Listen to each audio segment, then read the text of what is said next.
em nosso coração. Vamos serenando para estar aqui agora em mente e coração. Vamos deixando as nossas angústias, nossas tristezas, os nossos problemas nos braços de Jesus e aproveitar esse momento em que estamos reunidos em torno do Evangelho de Jesus para relaxar, para refletir, para ouvir com a nossa mente e principalmente com o nosso coração, colocar em prática, respirar, refortalecer, para poder sair aí novamente para a nossa vida diária. A proposta dessa tarde é para que cada um de nós reflita como andam as nossas palavras. As nossas palavras condizem com as nossas atitudes? Ou nós falamos uma coisa e fazemos outra, né? Aquela história assim de eu prego uma coisa e falo outra. Se eu não vivenciar o Evangelho, se eu não colocar na minha vida, como eu vou ter credibilidade para estar aqui falando para os senhores? É uma decisão pessoal, mas nós temos que observar que muitas vezes nós acabamos por aconselhar o outro, mas as nossas atitudes não condizem com as nossas palavras. Vamos refletir, vamos olhar para dentro de nós, ver o que podemos mudar. As palavras de afeto, as palavras de gentileza, as palavras de educação. Nós estamos sempre lembrando o muito obrigado, por favor, o dá licença, né? O esperar o outro, porque muitas vezes a gente pede licença e atropela o outro, né?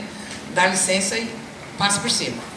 Então, que a gente tenha a tranquilidade de ouvir o outro antes de responder. Não falar sem pensar, pensar para dar uma resposta, não falar naquela hora, daquele calor, né? Muitas vezes a gente se compromete a alguma coisa e depois chega em casa e fala, ai meu Deus, por que eu fiz isso, né? Podia ter ficado com a boca fechada? Podia, mas não ficou. Então reflita antes de se colocar à disposição do outro, antes de se comprometer com o outro, para depois no final das contas a gente dar aquela desculpinha esfarrapada, né? Ai, não vou, não posso, ou então deixar alguém na mão. Ou se for dar um conselho, reflita, se coloque no lugar do outro. Será que eu gostaria de ouvir? Porque muitas vezes a pessoa vem pedir para a gente um conselho, mas ela já decidiu o que ela vai fazer. A única coisa que ela quer é apoio, ela quer o conforto do abraço, o conforto da mão, o conforto de, olha, eu estou aqui com você. Dê no que der, eu estou aqui com você.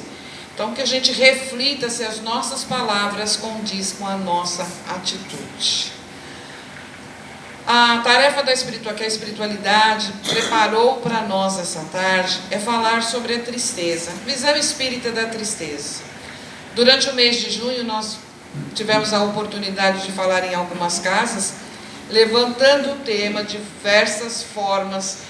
E hoje, nessa tarde, nós vamos procurar conversar um pouquinho, quer dizer, um monólogo, porque na verdade sou eu que falo, mas se alguém tiver alguma dúvida, eu depois da palestra sempre fico por aqui, aquele que quiser conversar. Eu não digo para levantar a mão, porque a gente tem pouco tempo, e depois também eu sou jovem, levanta a mão, eu perco o fio da meada, aí eu vou lembrar nunca mais, né? Já perceberam que eu trago escrito, que é para não esquecer. E para aproveitar também o tempo, a gente tem um tempo determinado, né? A gente sabe que se passar de mais de 30 minutos, a gente cansa a pessoa e muitas vezes a pessoa coloca no piloto automático, vai fazer compra lá no extra, né? E fica só o corpinho aqui e a mente já foi embora. E a gente quer o quê? Que as pessoas prestem atenção naquilo que a gente está falando. Então, se alguém não se identificar com os sintomas, né? Parabéns, porque nós, na nossa maioria, estamos sendo acometidos por uma onda de angústia, uma onda de tristeza. E é uma transformação, a gente poderia dizer assim, muitos dizem, né? Que nós estamos chegando no final dos tempos. E eu acredito que não é o final dos tempos. É que nós agora já temos a consciência do que está nos rodeando, do que está acontecendo com a gente, e a gente acaba se tornando mais sensível. E a gente percebe as coisas que estão acontecendo ao nosso redor, né? Nós só estamos passando por profundas transformações. As discussões da sociedade em que fazemos parte tem sido tão negativa que vibramos na psicosfera do planeta de provas e expiações. Essa psicosfera, ela tem a física e a psíquica. A física é os terremotos, maremotos, os tsunamis, que é a evolução dos tempos e através da natureza vai se reciclando. A humanidade tem a oportunidade de reencarnar em outros lugares, tiram determinados povos de um lugar e leva para o outro.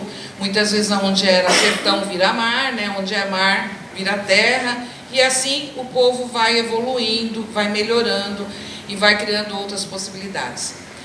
A psicosfera psíquica do nosso planeta, de provas e expiações, nós sabemos que estamos aqui para reajuste, ela é difícil, porque nós convivemos com um ambiente onde há, por ano, 100 milhões de abortos criminosos. Só no Japão, por ano, tem 30 mil suicídios. Se 30 mil só no Japão, nós não podemos acreditar que no mundo todo nós estamos também numa faixa de 100 mil abortos, suicídios. Nós estamos vivendo num mundo onde as duas maiores potências são as armas e as drogas. Então, que imaginar de um planeta com uma psicosfera dessa? Que o nosso pensamento também acabe oscilando. Nós não somos equilibrados. Num único dia a gente passa do nirvana para o inferno. Ao mesmo tempo que você tem a paz do mundo, né, você também tem o inferno dentro de si. Nós sabemos que o inferno não existe. O inferno são sentimentos de raiva, de ignorância, que acomete o nosso coração. Então nós passamos num dia por várias sensações. Nós não temos equilíbrio o suficiente para passar por tudo isso. E isso tem deixado a gente muito triste, aborrecido, abatido, doente. Quem nunca, né? Então a gente vai só, eu anotei aqui, para ver os pensamentos de pessimismo, né? Acabamos nos contaminando. Tristeza, solidão, apatia, cansaço, dores físicas. E o que causa isso? A perda do poder aquisitivo, né? Aquele que tinha um emprego, ou se aposentou, ou perdeu o emprego e acaba perdendo a condição financeira, muitas vezes, de se manter, é algo que nos derruba. As separações também por morte, né? A viuvez, a pessoa perde um ente querido. A traição, a violência doméstica, o desemprego, os vícios, a insônia. E nós acabamos por acreditar na nossa infelicidade. Eu acredito que cada um de nós, pelo menos um sentimento desse, já teve ou está passando por ele. Então nós temos que perceber assim, nós fomos criados e todos nós temos em lembrança quando as pessoas dizem assim: você não vai dar em nada, quem você pensa que é? Onde você pensa que você vai chegar? Você nunca termina aquilo que você começa, você não vale nada. E nós acabamos acreditando que nós não valemos nada, que nós não somos nada. Só que nem esses termos e nem essa psicosfera, nem esse ambiente pode nos definir. Porque nós temos a proposta de Jesus. Aí a gente fala assim: mas nós estamos aqui num planeta de provas e expiações. Nós já fomos perdoados por Deus. Porque se Ele nos deu a oportunidade da reencarnação, pela sua justiça divina, estamos aqui em reajuste, significa que Ele já operou o perdão em nós. Nós fomos perdoados. Também para avisá-los que Jesus já veio, Jesus também já cumpriu a sua promessa. Ele já esteve entre nós. Ele se mantém entre nós. Fisicamente Ele já esteve entre nós. Ele também colocou a proposta da transformação. Mas para que eu me transforme, para que eu compreenda como melhorar, eu tenho que sair da minha zona de conforto, porque a solução não vai bater na minha porta e eu sentadinho lá chorando no sofá ou na cama, porque ninguém vai resolver o meu problema. Eu posso até encontrar alguém que me ouça, que hoje está muito difícil, mas eu posso até encontrar alguém que ouça meus problemas, mas resolvê-los vai depender de mim. Eu sou o meu primeiro e único socorrista. Se eu não decidir mudar, se eu não decidir levantar e melhorar Ninguém vai fazer isso por mim. Então não é a atmosfera, não é a psicosfera, não é o planeta de prova e expiação que vai me definir. O que vai me definir é eu compreender e entender o que eu quero para mim. Eu me conheço, eu sei do que eu gosto, eu sei do que eu preciso. Eu cuido de mim com amor, porque eu não posso cuidar. Jesus já não disse, né? Amai a Deus sobre todas as coisas e o próximo como a si mesmo. Então eu tenho que me amar. Se eu não conseguir me amar, eu não vou conseguir amar o outro. E por conseguinte, também não vou conseguir enxergar a Deus. E aí a gente fala assim que a gente acredita muito em Deus, mas não acredita não. Porque se a gente acreditasse realmente, pelo menos 90% dos nossos problemas não existiria. Nós ouvimos a palavra, sabemos muitas vezes de cor e salteado o Evangelho, mas não utilizamos, não vivenciamos ele em nossa vida. Aí fica difícil, né? Fica complicado. Nós queremos o perdão de Deus? Né? E Jesus, ele, quando esteve entre nós, ele já dizia para nós: vós sois deuses, vós sois o sal da terra, brilhe a vossa luz. Então todos nós sabemos que somos centelhas divinas, que brilhe a nossa luz, e que eu seja o tempero da terra, o equilíbrio. Nem que eu salgue e nem que eu também não dê tempero nenhum, que eu ensoce. Eu tenho que ter o equilíbrio.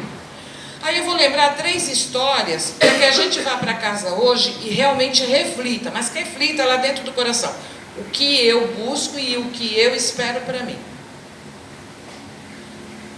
Todas as passagens do Evangelho que Jesus, e eu acredito que são milhares, mas ele pegou algumas, né, foram escolhidas algumas passagens do Evangelho em que Jesus operou o seu milagre.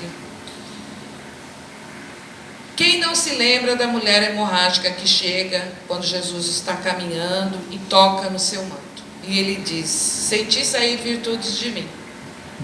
E ela responde: fui eu. E ele diz: tua fé te curou. Vá, tua fé te curou. Aí nós vamos lembrar Zaqueu. Zaqueu era um cobrador de impostos, era uma pessoa que vivia no erro, porque ele cobrava do povo, explorava o povo dele para dar dinheiro para o Império Romano. Ele era um contraventor, mas ele subiu numa árvore alta, ele teve uma dificuldade muito grande, porque ele era um homem de estatura pequena, para ser visto por Jesus. Jesus estava passando pelo caminho e enxergou Zaqueu. Aí nós vamos lembrar, e hoje eu vou contar para vocês, relembrar que muitos conhecem, a história de Bartimeu. Bartimeu era filho de Timeu. Bar significa filho. Ele não tinha nome. E ele era o cego de Jericó. Jesus, caminhando, passou pela cidade de Jericó, onde ficava um determinado local, era destinado à mendigância. O Império Romano dava, as pessoas entravam na fila, aqueles que tinham uma deficiência e precisavam mendigar, e recebia do Império Romano, eles eram organizados, uma capa, e nessa capa tinha um carimbo de Roma, e estava escrito nessa capa: eu sou um miserável e dependo da esmola do povo. Olha que beleza, né? Que lindo aquela capa, né? A pessoa ter que vestir aquela capa e passar por aquela situação miserável. E Jesus passando por lá, existiam muitos cegos, porque naquela época existia o casamento de irmãos, casamento de primos, os laços consanguíneos eram muito iguais. E nós sabemos que a relação de irmãos acaba causando a doença, muitas vezes, principalmente a cegueira. É das principais causas. E existia tanto a cegueira como outras pessoas mendigando. E ele, quando ouviu a voz de Jesus, ele gritou de lá: Davi, filho de Davi, tem piedade de mim. E os outros que estavam do lado brigaram com ele, reclamaram: cala tua boca, fica quieto. E ele continuou a gritar mais alto: filho de Davi, tem piedade, tem misericórdia de mim. E cada vez que ele ouvia os passos chegar mais perto, mais ele gritava, mais ele falava. E Jesus parou. e pediu: tragam até mim. E aí eles foram obrigados a trazer, né, aquele que gritava em alto brado até ele. Na hora que Jesus falou para trazer, a primeira coisa que ele fez foi tirar a capa. Ele tirou a capa e foi. E quando ele chegou perto de Jesus, Jesus disse para ele assim: o que tu queres que eu faça? E ele disse: quero ver. Rabi, eu quero ver. E Jesus disse para ele: tua fé te curou.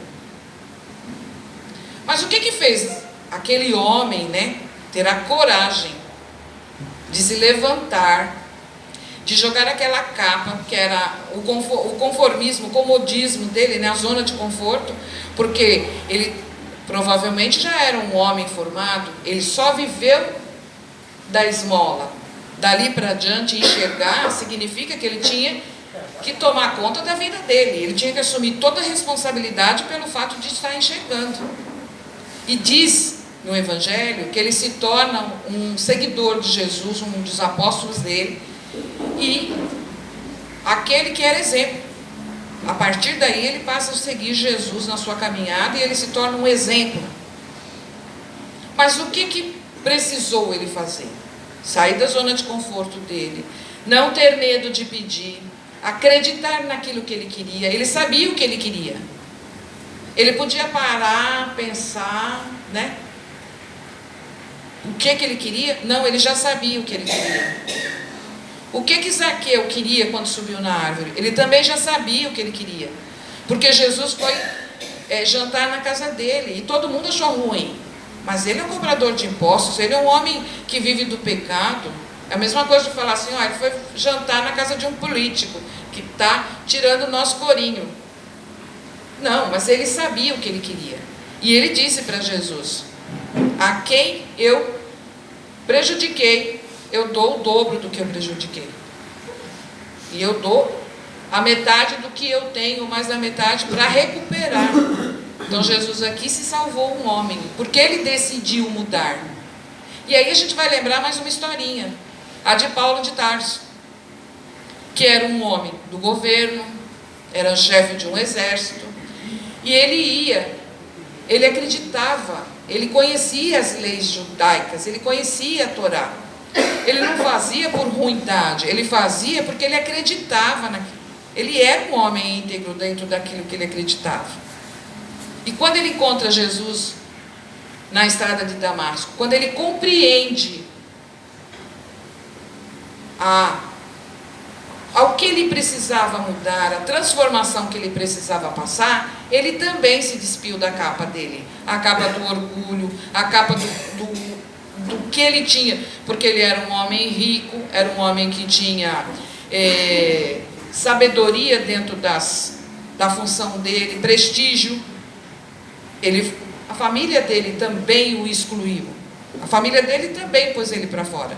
E ele também abandonou, que era uma capa pior, não era a capa da mendicância, não, de incompetência, né? Eu não sirvo para nada e eu estou aqui mendicando a bondade do outro. Paulo de Tarso era o contrário, ele tinha. E ele vai virar um tecelão, ele trabalha para se manter, ele vai para o deserto, ele faz uma caminhada de divulgação. Paulo de Tarso foi o maior divulgador das palavras de Jesus. O que ele precisou? De transformação interior. Ele precisou olhar para dentro dele e saber o que ele queria. Nós sabemos o que nós queremos. Todas as personagens que aparecem no Evangelho de Jesus são como nós. São seres humanos que passaram por dificuldades, passaram por medos. Tem medo de ser excluído, também tinham. Tinham medo de não ser aceito pela sociedade, tinham medo de não ser aceito na turma, mas venceram. Nós precisamos vencer os nossos medos, as nossas culpas. Se Deus nos perdoou, por que nós não nos perdoamos? Por que nós não nos libertamos do peso que carregamos? Nós temos que observar que muitas vezes nós carregamos ressentimentos, mágoas. E eu anotei aqui porque eu achei tão importante. Para a nossa saúde mental. O que você não deixa ir, você carrega. O que você carrega, pesa em você. O que pesa em você te afunda. Pratique a arte de amar, libertar, perdoar e deixar ir. Nós estamos passando e deixando de produzir os neurotransmissores que precisamos. E nós não produzimos mais. É poucas, tanto que a maioria das pessoas hoje tem que tomar remédio, quimicamente, os hormônios, os neurotransmissores, para viver, sobreviver, não é nem viver, porque viver é quando a gente vive com alegria, com disposição, né, por nós mesmos, cuidando da gente, cuidando da alimentação, cuidando do nosso coração, das afetividades, cuidando com amor. A serotonina é o neurotransmissor que proporciona o bem-estar. A falta dele causa o transtorno de humor, a ansiedade e a depressão, enxaqueca, tristeza. Nós encontramos esse neurotransmissor naturalmente no nosso organismo quando agradecemos todos os dias, andando pela natureza, caminhando, cuidando de plantas, recordando momentos felizes. Quando a gente vai lá dentro da gente, recorda aqueles momentos de alegria e procura criar novos momentos, novas afetividades, tratar as outras pessoas com amor, laços de afetividade. E o voluntariado. O voluntariado é um dos grandes trabalhos que a gente faz e quem ganha mais com o trabalho somos nós. A endorfina é uma hormona. E ela é um hormônio do bem-estar também. O que a falta dela causa em nós? A dor, o desconforto, irritabilidade. Nós ficamos irritados. Praticar hobbies. Mas eu não sei o que é isso. Ler um bom livro, fazer um esporte, caminhar, nadar, passear, andar dentro da água. Não tem dinheiro? Vai andar dentro do mar, ó, que é de graça. Caminhar na ponta da praia também é de grátis. Ouvir boa música, cantar, não sabe cantar direito, não tem problema, vai cantar debaixo do chuveiro. Dopamina é o neurotransmissor do prazer, ativa a função da recompensa no cérebro. Muitas vezes a pessoa acaba indo para o vício justamente por causa disso, o álcool, o cigarro, as drogas, porque essa sensação de recompensa é grande e o cérebro acaba cada vez pedindo mais, cada vez pedindo mais. E a falta dela é o tremor, a rigidez e a lentidão. Para as conquistas diárias, é dormir de 7 a 9 horas por dia, fazer exercício. Sério, eu não aguento fazer exercício. Faz alongamento. Toma cuidado, porque diz que se a gente fizer assim, ó, a espiritualidade puxa. Então vocês faz assim, ó, tá? Cuidado, né? Mas alongamento ajuda. Não pode fazer exercício, não tem dinheiro para pagar exercício, né? Deita lá no chão, estica. Isso já ajuda, já vai ativando o nosso corpinho, né? Então a gente já vai ativando principalmente o nosso cérebro. Voluntariado, a caridade, a solidariedade. A ocitocina é o hormônio do amor. E a gente percebe que principalmente quando vai chegando na terceira idade, falta do libido, o sexo já não é tão constante. E a gente começa a não sentir mais aquele prazer, já não namora, não tem aquele beijo na boca, o pessoal acaba se afastando um do outro. Mas nós podemos, e a oxitocina também é o hormônio que a mulher libera no ato do parto. Primeiro, porque materna, traz para ela o amor maternal. E segundo, que ela suporta a dor do parto, então ela produz nesse momento. Mas o homem também produz. Ele produz de que maneira? A afetividade, tratando bem a companheira, né? Tratando com carinho. Nós vamos envelhecendo, nós perdemos o feromônio, que quimicamente nos atraía no começo da vida, agora não nos atrai. Mas o amor é amor sempre.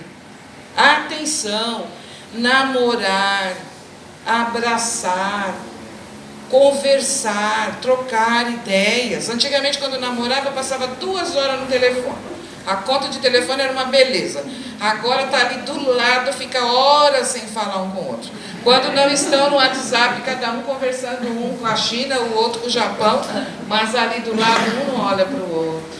Nós precisamos olhar mais para nós mesmos. Esse hormônio, ele fortalece as relações, aumenta a libido, alivia o estresse, facilita o parto, reduz a dependência das drogas. Amar, meditar, abraçar e ser generoso. Não tenham dó de ser generosos. Abra os vossos corações. Quando doamos alguma coisa ao outro, o mais recompensado vai ser você. Quando chega no final do ano, que a gente vai fazer cesta, doa brinquedo, aí enche o coração de alegria. Por que não enche o coração de alegria todos os meses? Busque um trabalho voluntário. Ajude o seu vizinho. Pergunte se está tudo bem. Seja educado, seja agradável. Ah, mas fulano não me responde. É a educação dele, nós estamos falando da sua. Seja bem educado, seja generoso. Estimule em você o que você tem de melhor. Descubra suas aptidões. Todos nós sabemos fazer alguma coisa. Nem que for um miojo lá. A gente sabe. Nós precisamos tratar o outro com mais alegria, com mais carinho, com mais respeito. Ferve uma água, cozinha um ovo. Mas a gente vai trocando experiência para envelhecer e dar risada um com o outro. Buscar a companhia um do outro, não se afastar um do outro, porque nós vamos melhorar nossa tristeza, vamos ficar mais alegres. Não se precisa de dinheiro para ser feliz. Precisa se compreender que a gente precisa de pouco para ser feliz. No mundo, existem pessoas que ganham tanto e gastam tanto, que gastam no minuto o que nós a vida toda não vamos ganhar. Nós somos miseráveis financeiramente e miseráveis como criaturas de Deus. Se percebemos que precisamos do amor de Deus, só Ele, para olhar para nós como somos e nos aceita como somos, sabe que nós vamos ter o nosso tempo certo e vamos evoluir. Jesus, que é nosso mestre, nosso irmão, nosso exemplo, e está conosco todos os dias, nos amparando, do que temos medo. Vamos alegrar o nosso coração e alegrar o coração do nosso irmão, do jovem, do filho, do neto, do irmão. Viu triste? Convida para um chá, convida para uma pipoca. Nós precisamos de pouco para sobreviver, pouco para passar por essas férias aqui na Terra, porque nós temos às vezes 80, 90 anos para passar aqui e é um segundo perante a eternidade que ainda temos pela frente. Vamos reencarnar ainda muitas vezes e muitas vezes juntos. Precisamos melhorar em comunidade. Somos uma célula em família, uma célula em sociedade. E somos nós que fazemos a nossa nação. Nós precisamos melhorar a psicosfera do nosso ambiente. Se eu estou falando para os senhores hoje, os senhores vão falar nas vossas casas.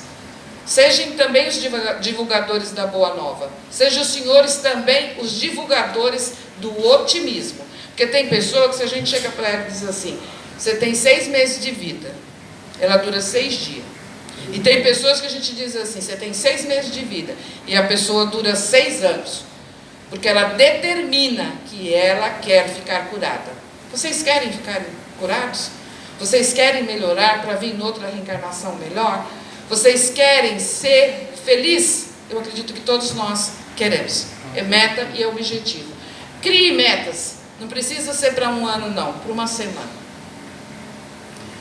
Faça com amor. Cuide daquele que está com você com amor. Frita lá o melhor ovo que você sabe fazer. Faz lá o seu melhor arroz e feijão. E vamos nos alimentar, sorrir e amar. E estar juntos. Eu tenho certeza que nós vamos melhorar as nossas condições. E em vez da nossa tristeza, dessa apatia, vamos criar coragem, vamos fazer caminhadas juntos. Vamos marcar aí uma turma e vamos sair pela praia para a gente perder uns quilos, ficar fitness e ficar feliz. Eu os agradeço a todos por terem me ouvido. É um assunto para muitas palestras. é só um conforto no dia de hoje, para cada um volte para sua casa reanimado, fortalecido, e saber que Deus não desampara nenhum de nós. Se Jesus está conosco, quem que pode ser contra nós? Não existe. Nós somos os nossos inimigos, nós precisamos nos combater, mostrar para a gente mesmo quem é que manda na nossa vida. Eu os agradeço a todos por terem me ouvido, desejo que os senhores alcancem o que vieram buscar nessa casa de caridade, dentro da necessidade pessoal de cada um, merecimento pessoal de cada um e principalmente a misericórdia de Deus. Eu os agradeço a todos e os abraço fraternalmente. Minha gratidão.